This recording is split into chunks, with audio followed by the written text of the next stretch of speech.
Let's go. Hi, Lala. Hey, Lala. La oh, la la la la. just woke up. She's been sleeping. You been sleeping? Oh, Lala got the pet head. Yeah. All right. What are we talking Me about? too.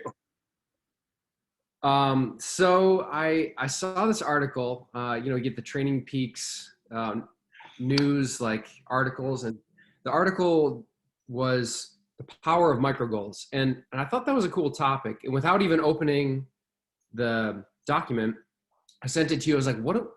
This is great. This is a great topic. Let's talk about it." And I don't know if it was right then, before, or after. It was right in that same vicinity. A guy I've ridden with a ton came to me and said, "Hey, will you coach me for 2021?" I was like, "Sweet, you are fast. This is going to be great. Uh, Kid's got amazing ability." And I said to him, what are your top goals for 2021? He said, "I want to get faster." I was like, "Okay, can you define that for me?" And I think that was exactly what I said. Can you define that for me? He goes, "Well, I was really fast in February. I want to be that fast again." I was like, "Something more?" And I don't know. That got me thinking about the topic, and I realized that to any broad goal, there are a lot of little pieces, and oftentimes, if you get caught up in the pieces, you end up in a world of trouble. But you also have to be aware of what those little pieces are. So you can't obsess over them all the time, but it's great to have them as part of the picture.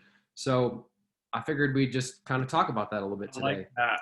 I like that. And it's actually amazing how many experienced cyclists have a very general goal of either I want to be faster or thinking of, and something that we've been talking a lot about recently is I was teammates with a guy who is an experienced Cat 1, and he was struggling to understand the idea of not being at 100% from March until September. He's like, well, I want to be ready for everything. I'm like,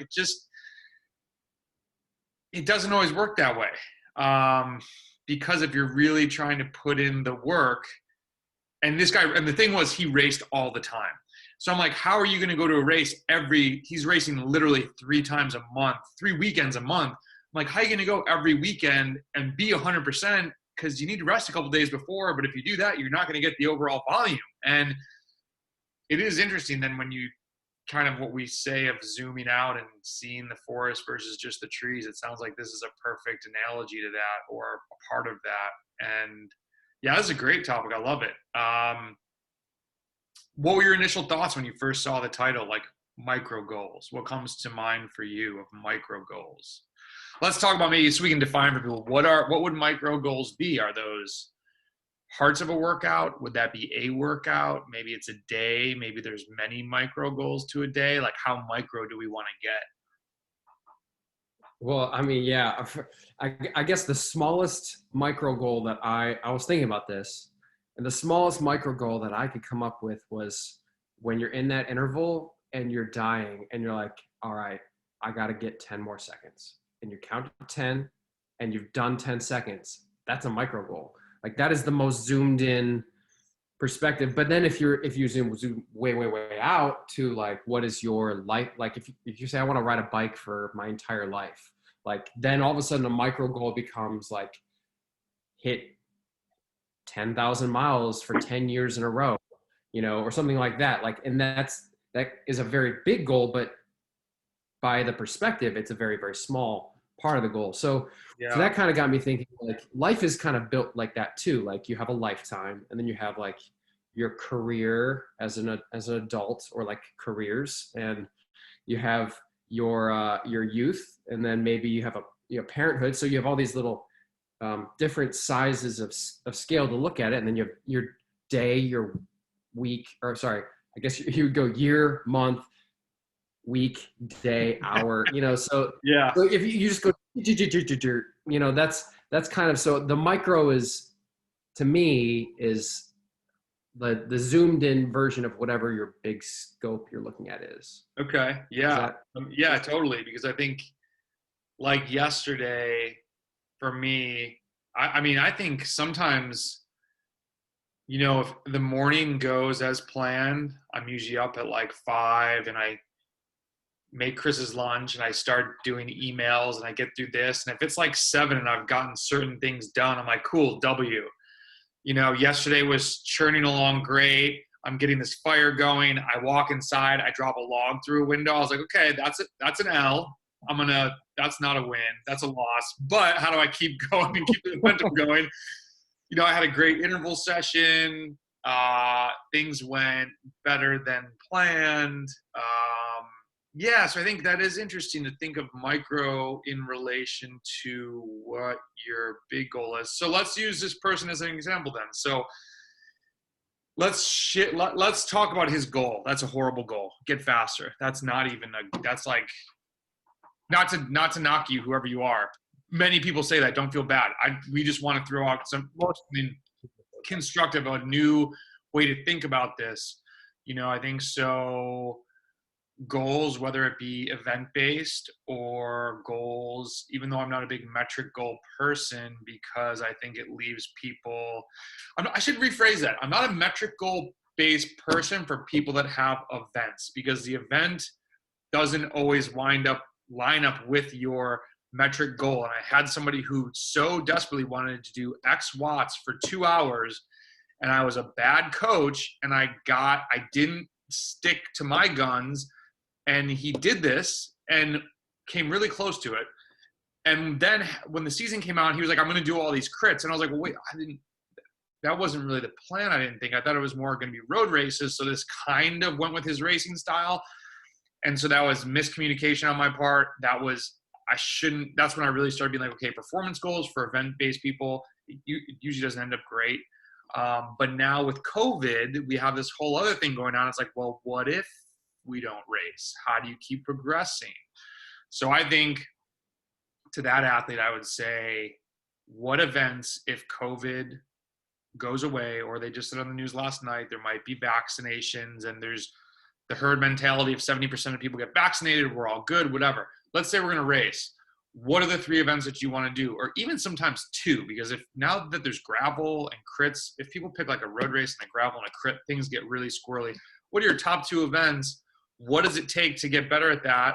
How far away are they? Now let's build the blocks towards that and see some growth. And, you know, people that are watching this, we're recording this on today's December 1st. Yeah. And I don't want to derail the conversation this way, actually. I was going to start talking about January superstars, and I need to put a video out about like the old school guys who are going to be anti people Zwifting and actually training starting in December. The January superstar is just someone I think that did not rest. They just went full tilt, never really recovered, and came in burnt out by the end of February. Whereas if you do this in a controlled manner, you can train 11 months out of the year and do really well. And we both have seen massive increases in performance by training more and training more specifically. Like, the base miles matter. But that's really a cute way of saying endurance miles. So endurance is all year round. So anyways, I don't mean to derail the conversation.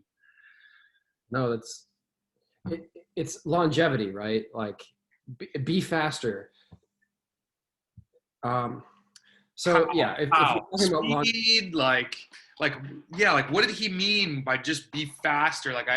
Because we're not runners where it's a consistent effort. There's so much on and off in cycling. Like, define be faster. Are you just a time trialist? Yeah, so yeah, go ahead. Sorry. Yeah, that's tricky. No, you're good. It's a dense topic, but be faster. You can make micro changes. Like, okay, so if you want to simply pedal faster on the bike, which is in this case, I don't think that's what he meant. I think he meant be the strongest he's ever been. I think that's actually what he meant. So let's just go with that. So be the strongest he's ever been. So you have components to that. So you have to, as an athlete, as a coach, we're doing with this stuff all the time. We're identifying things and communicating to athletes, but the most successful athletes are the ones that kind of take ownership over these little goals. So if he wants to be the fastest he's ever been, first, and he's a racer, right? So he's going to want to be the fastest for some specific event. So we're going to have to say, okay, what are the events you want to be fastest for, or you want to have your best form for? And what are the components that are going to be demanded in that event?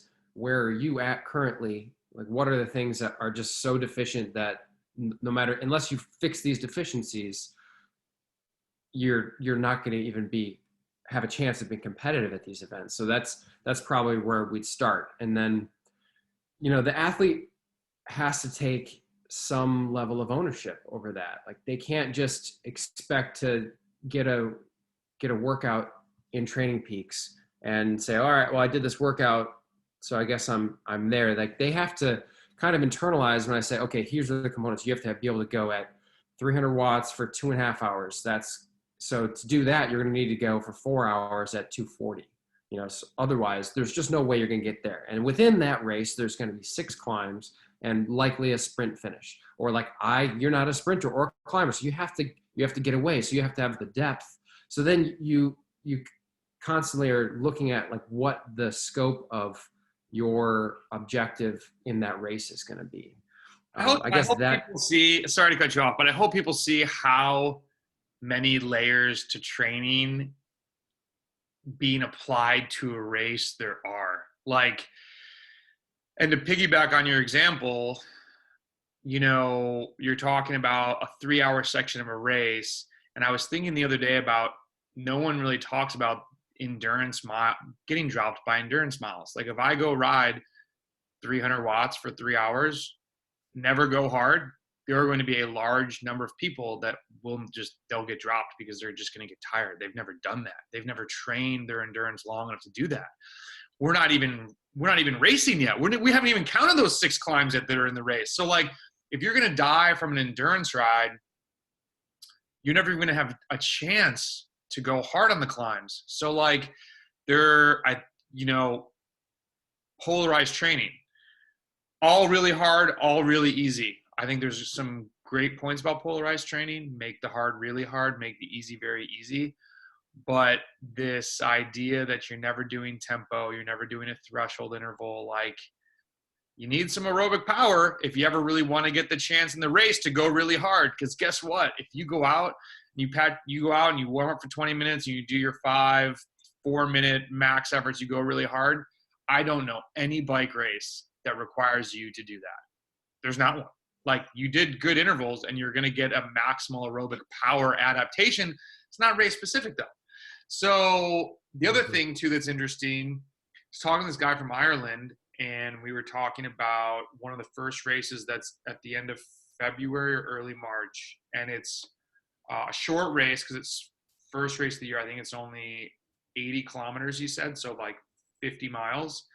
And there's one climb, full gas, 5-minute climb, like 15 minutes in. And then it's like crosswinds. It's on the coast of Ireland. Crosswinds, it's like people, battling, fighting. Some people attacking, trying to get away, because it ends on a climb that I think he said was like 15 or 20 minutes. But when we looked at the climb, there's really like 3 to 5 1-minute sections that get steep and people gas it. And then they recover a little bit and people are like pushing high tempo because everyone just tried to drop each other, and then they gas it again. And so like, sometimes people even look at their own race that they're going to and they're like, oh, it's a 30-minute climb, or oh, it's a 20-minute climb, so I need to have FTP. It's like, no, dude, that's going to be 4 max blaster punches in the face, and you need to survive those. And then the last one's just going to be a death kick till the end. So, sometimes the goals are even misidentified. And that's one reason why I think it's good to look at course profiles and do research for sure. Just make sure you're doing the correct research. Like, I love Dieter Drake, but dude, his elevation gains on his races were so off. It would be like, you're going to climb 4,000 feet, and it ended up being 9,000. People were like, that was really hilly. I was like, dude, it's a Dieter race. It's never going to be what it says in the Bible. So I think we just need to, it's tough. Like, this sport is hard. There's so many things going on. So I'm good at getting us off track here. So micro goals. So we're talking about these little wins that build up in your day, in your interval, in all these small situations, how do we have this have a positive effect on us? I think is one question Yeah, to try to exactly. answer. And then how do we have these, what do we do when one doesn't go well? Yeah. So yeah, that's exactly it. It's not what is a micro goal. It's what is the power of the micro goal. So you're trying to create, like you said, the way you start a day. You're creating opportunities, lots of little opportunities that are minute, where you're just accumulating wins. And even if they're small, those things feel good. But if it really requires defining what those things are, to say like, hey, I checked a box here right now, so you have to kind of be on that all the time. That's I mean, I look back at, in all previous seasons, you make like a race list, and you have your A's and your B's, your main targets, and just having that list is a really powerful thing, because then you're looking at something and saying, okay, cool, I've done these races, like I've done my homework, I've led up to my A race, now I'm here, and I've gotten a couple wins along the way, and I've been training hard. But unless you've defined like what those steps along the way are, I don't think you're understanding you're not giving yourself the opportunity to get those wins. So the power, I guess, lies in, if you're cognizant of what those things are. Like, so to your point of what happens if you miss one of those goals along the way. Well, if you miss one, but you've done 25, then maybe that one doesn't feel like such a big deal anymore. Mm-hmm. You know what I mean? I did an interview with Ashton Lambie yesterday, and that came up in our conversation of like, what do you do when you feel unfocused or whatever, or you have failure? And really, the concept came out of seeing the forest versus the trees. And that's what a lot of athletes, especially if you're self-coached, it's tough. It's hard to make the forest if you don't draw it out, so that when you're in week 3 doing your threshold intervals and you're like, this is so damn hard, if you can't look back and see your previous wins, you're like, damn, those last 2 weeks were pretty damn good. Like, even if I failed today, like, I've been kicking ass. Like, I'm good. I've been doing the work. Like, and also for the athletes that are really correctly training, when you're pushing the envelope on your own, I mean, I've even messaged you before and been like, dude, I suck. What the hell's going on with me? You're like, dude, look at this workout, that workout, that. You're like, you just had a bad day. And I'm like, oh, you're right. Okay. I mean, it's so easy when you just it sucks when you suck. Nobody likes to suck. Nobody wants to have a bad day, but it's going to happen. And we actually got off the conversation of like, I had asked him, how do you feel after rest weeks? What do you do to mitigate the stale feeling if you get that? And he was like, and I was like, do you get that? He's like, oh yeah. He's like, I mean, we're trained to ride and lift and do all this stuff. And when you rest, you come back, and he's like, the next 3 workouts suck. And he's like, I feel bad. And I was really glad to hear him say that, because I've been asking more like high level athletes, like, do you have a secret? And everyone was like, no, coming off rest sucks. And you just need to remember that you're doing it for longevity. Like you said, it's necessary to do. You've got to do it. You take a step backwards, and then you come back stronger, and your next block is super powerful. And then you do it all over again, and you keep going upwards.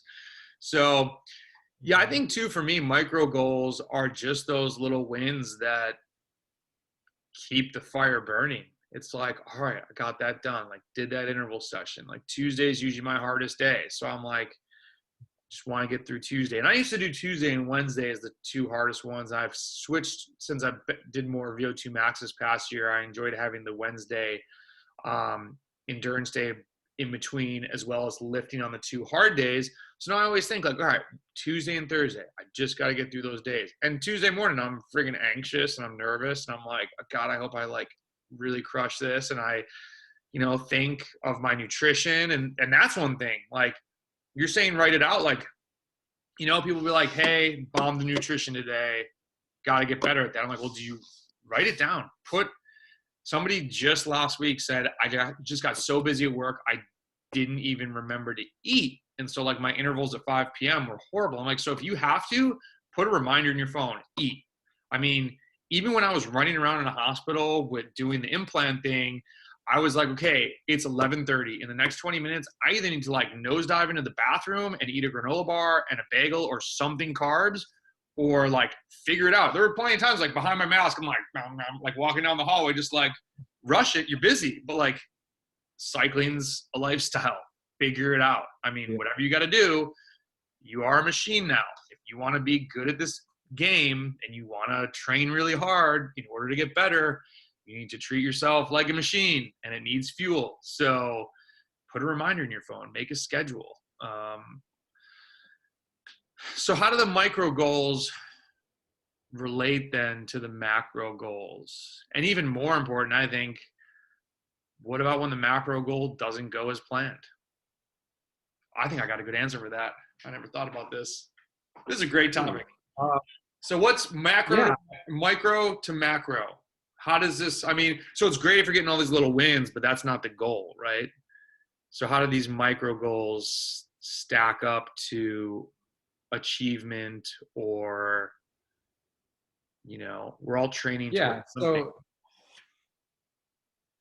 if, you know, if we're talking about like work rate or something, like we're talking about performance, and you nail your micro goals of nutrition of eat 4 hours and then eat 90 grams of carbs during the ride and then fuel after, and you do that 7 times in a week, and you've done it every single opportunity. And so first it started off just, I got to fuel before and after and during, and check. And you check that 7 times, you've checked 7 micro goals that became a slightly larger check, right? And then if you stack 4 weeks of that and you add that into, go back a little bit and say, okay, I need to nail that Sunday endurance ride that was kind of crappy 2 weeks ago. My goal is to improve that. And then, you know, 2 weeks later, you remember that you didn't perform as well, or you didn't push as hard as you could. It's endurance. You can push a little harder just by focusing, just by nailing those nutrition things, and you do it, check. So then all of a sudden you've built upon what you had done because you identified where you needed to build and the pieces required. So then you get through a block, and then you do that consistently for 2 blocks. And when I say block, I don't mean a block periodization. I mean a block of training, like 3 weeks on, 1 week off. Sure. And you get a month, and then a month, and then a month, and then you look 12 weeks later and you're like, whoa, I am riding a lot better. Mm-hmm. Why is that? And you look back and say, oh, it's because that endurance ride was 2% stronger. 2% does not seem like a lot, but if it's 1% or 2%, 5, 6, 7, 8, 9, 10, 11, 12 weeks in a row, that's 5 watts here. That's 5 watts there. That's I mean, pieces. dude, I'm doing let me see what this percentage is. I'm doing easily, wait, so what is that? New minus old over old. I'm only right, so I hate to do a plug, but with Lactigo, I'm riding 10 watts higher easily on endurance rides without even thinking about it. And if I think about it, it's like 20 watts higher. That's a 3.5% change, 3.5% increase. That over a year is going to be massive. I mean, little changes, here it goes, let's use the wording that we're using over and over, micro changes with macro results. It's like little things. This sport, once we're all percentages within each other, it's who has everything dialed when you win. And so here was my answer, actually. So I had all these micro goals back in 2012. This was my first, 2011, whatever it was, my first year. I went 5 to 3, 3 to 1. So those were macro goals, wanted to upgrade. And then it was like, people were like, when I got on the podium with Jesse Anthony, everyone's like, you need to go to nationals. Like, you could do really well at this. And I went, and even Robin Carpenter had tweeted like, dude, you're going to love this course, super rolly, because he did under 23s. I was super pumped. It was really hot. It was when it was 107 feels like temp coming from the north. I didn't even realize I was going to be roasted, but I flatted. What's that? Was it Georgia? Georgia. Yeah. Fort, I can't remember the name, but flatted, trying to chase back on, just imploded in the heat. and was like super, I was bummed. I was like, man, I came all the way to, like, I flew down and da da da da. And I was so cramping so hard I could barely get into the car to like cool off. And it was like that loss though, it really wasn't a loss. It was like I learned a lot about heat, and I learned a lot about what nationals felt like. And I learned a lot about racing with 150 really fast people. And so then it was there again the next year, and I got in the break that I actually swelled to like 20 dudes with Andrew McCullough on my team. And we got caught on the last lap, and then it went up that last climb, and I was just blown out the back, and I was like, okay, so I got like 50th. That was kind of a bummer. Like, I thought maybe the brake would work, but I learned a lot about riding in a brake and how people don't ride in a brake when there's 20 people. I never should have worked in that brake, and I actually stopped working because I was like exploding. But it was another thing. I was like, okay, it's hot here. It's 20 people is too big of a break. When there's that many people chasing, you're going to get caught. And I learned that course. And then I got blessed that I become a master's rider. They have it at the same damn course 8 years later. And so now I'm like, okay, I know the course. I know the heat. I'm going to go out and I'm going to crush it. And I went there and I got blown out on the last climb and got third. And I was like, damn it. So then I go back the next year and I win. But it's like all those little losses, you can be like, that sucks, that sucks, that sucks. Or you can be like, okay, I'm going to take this, because this thing is building. Like, in anybody in any endurance sport, this is a lifelong thing. Like, if you want to get, you can get quick in a year. You're not going to get fast. You're not going to be like, you know, when people train and do that 12 weeks that you're talking about, and they're like, I feel the training. I'm like, just wait. We have like gone like this on your little eggshell. We haven't even like scratched the surface. And then, I mean, this is 10 years later. When did I start really riding? 2009, 11 years later, going into 12. And I'm still like, oh, okay, I'm still getting faster. I'm still figuring ways to do this thing. And it's just, you know, these micro goals, even if they come up to lead to your macro success and you fail, it's not really a failure, because this was all these micro goals to this macro. But really, like you said to start it, that's a micro of the big picture. So this one makes this triangle, and those make this triangle, and those make this triangle. And you're looking, I mean, there's no destination here. It's this, you're on the journey. It's the cliche thing. There's no final end point. No, my biggest takeaway from listening to you talk about how you grew from these losses is, you know, maybe we need to, and the kiddo's waking up, so we should wrap.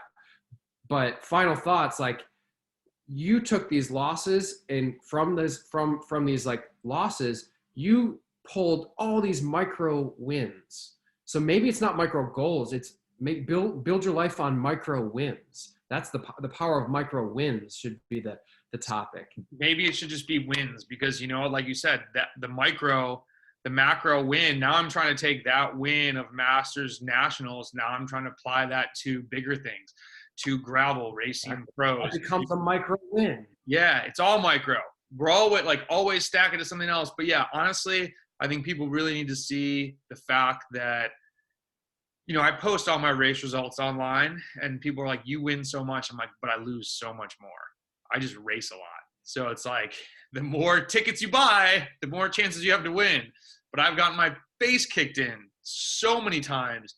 But every race, you got to be like, what am I taking from this? There's a W in there somewhere, where when the whole day you're like, this is an L. I drove 5 hours and I got my ass kicked, and my partner's been alone, and da, da, da, da. Yeah, there's a win in there if you don't pout about it and you just get a W.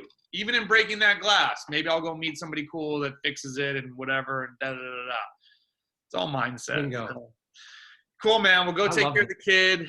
Is it micro goals or micro wins? Stack them up, and you'll find success. Stack them up. Cool, man. Awesome. Great topic. Appreciate you bringing this to light. Yeah. See ya. Cool. Bye.